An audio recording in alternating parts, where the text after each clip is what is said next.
Okay, so I don't have anything on my face. The only thing that I have is just my eyebrows done and eyes, and I just have a tinted lip balm. That's pretty much it. I do have my eyebrows on because my eyebrows are really naked, and you know, nobody wants to see that.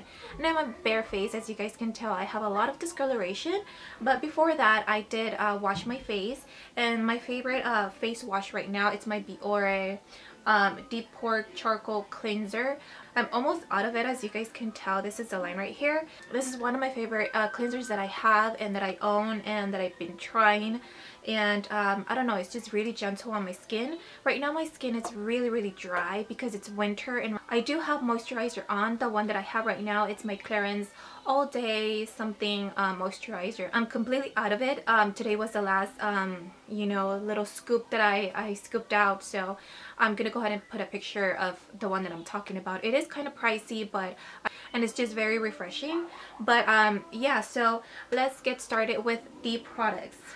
Disclaimer, if I'm out of breath, it's just because I'm sick and I'm trying to, you know, catch my breath and so on. So anyways, these are the two products right here. This is the foundation and powder.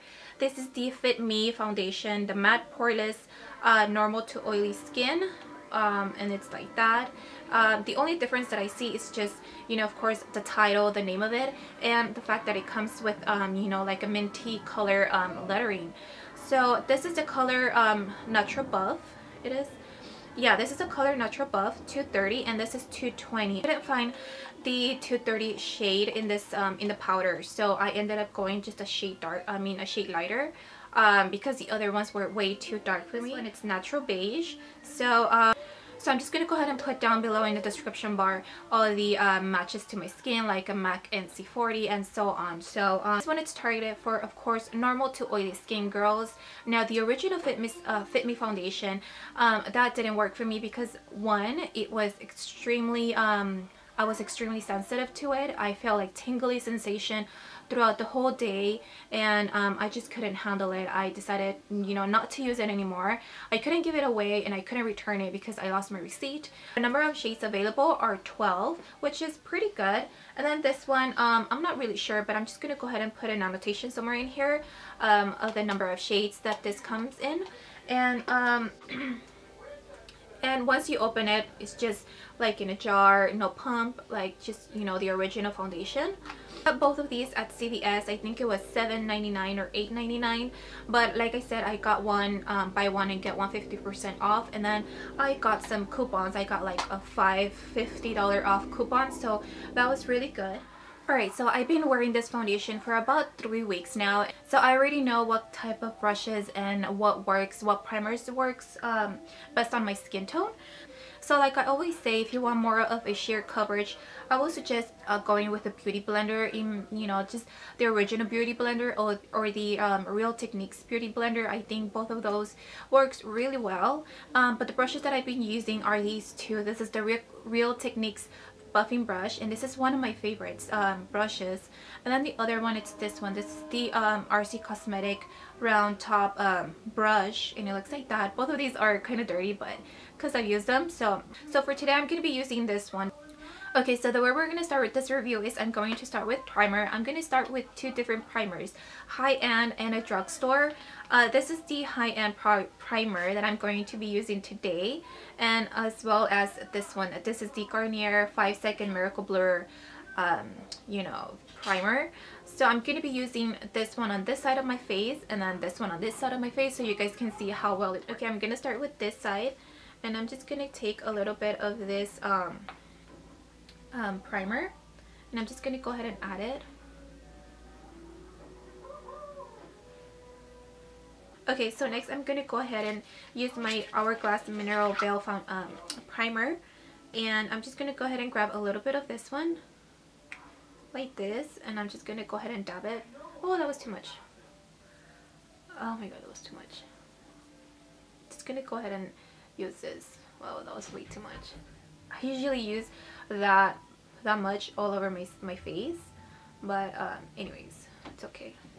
So yeah, I'm just gonna go ahead and shake it a little bit, and I'm just gonna go ahead and put a little bit in the back of my hand. I usually go overboard with this because I can never get just the right amount.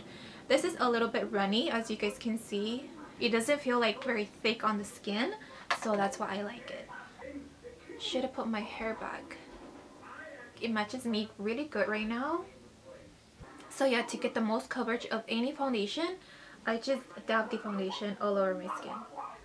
I'm gonna go ahead and read a little bit of the website of the Maybelline website about this foundation. This is supposed to be a tone and texture fitting foundation for the ultimate natural fit. Mattifies, erases pores, and matches the natural tone of your skin.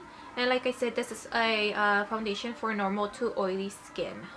This is dermatology tested, and of course it doesn't clog pores and it's oil free. So you can go ahead and apply this foundation with your fingers, or you know, like I said, with a brush or a beauty blender. It's all up to you. I feel like this foundation dries pretty fast, so you have to work fast enough just so you can blend everything together. Now here it doesn't say that it comes with an SPF or that it has SPF on it, but I'm not really sure. If it does, I'm gonna go ahead and write all the information down below, or just put it like an annotation somewhere in this video, because nowhere on the bottle says that it has like SPF or anything like that. So alright, so this is how the foundation looks after, you know, that pump that I did. And this is with the high-end primer, and this one it's with the drugstore primer. I feel like with those two primers, the most I can go for without being, you know, shiny or anything like that, I think it's between the 5 and 6 hour mark. After the 6 hours, I do feel like I need to blot here and there, but it's not that much, you know, especially right now it's winter season, so it's not like I don't get as hot, I don't, you know, I don't get as sweaty or oily as much as I am during the summertime. But yeah, overall I do like this foundation, so I'm just gonna go ahead and finish up the rest of my face and I'll be right back. Alright, so before I move on with my blush and bronzer, I'm gonna go ahead and add a little bit of this powder. And I'm going to use my favorite kabuki brush from e.l.f. It's just one of my favorite brushes because it's so tiny, and yeah, I like it. So I'm just going to go ahead and grab a little bit. And what I'm going to do is just dab right here. Just press the powder, the product down onto my face. I feel like if you use this powder on top of the foundation, it kind of like helps in you know, keep your face mattified for a really long time, maybe like 6 to 7 hours. I feel like if you use a lot of this product, you're going to look a little bit powdery, so just make sure you watch out for that. Don't add a lot of powder on your face, just because I feel like it does look a little bit powdery. Now if you have a normal skin tone, just make sure you have to you know, of course, moisturize your face. Okay, so just a recap, this foundation is perfect for those who have oily skin, especially like if you have extremely oily skin like I do. It's really hard to find a foundation that's you know, won't clog your pores or anything like that, and it doesn't oxidize on your skin, and it keeps you matte for at least 6 hours the most, because sometimes I hate touching up, I hate going to the restroom, or you know, I just don't like it. I don't like touching up, so I like my foundation to last a pretty long time. And I'm just gonna go ahead and insert pictures here and there. I don't feel like it gives you like a flashback on you know, photography or anything like that, but like I said, if you use this powder, if you use a lot of this powder, like too much on your face, it is going to look powdery. And so yeah, but this one I would definitely have to give it an 8 also, because of the fact that it just gives you a little bit of more like a powdery look. But overall I do like it. I do carry it on my purse every once in a while because I don't get so oily, especially during the winter season. So yeah, that's pretty much it. And I apologize because my voice is a little bit shaky, but it's because I'm just getting rid of a cold right now. But anyways, I hope you guys enjoyed this video. Thank you so much for watching, and I'll see you guys on the next one. Bye guys.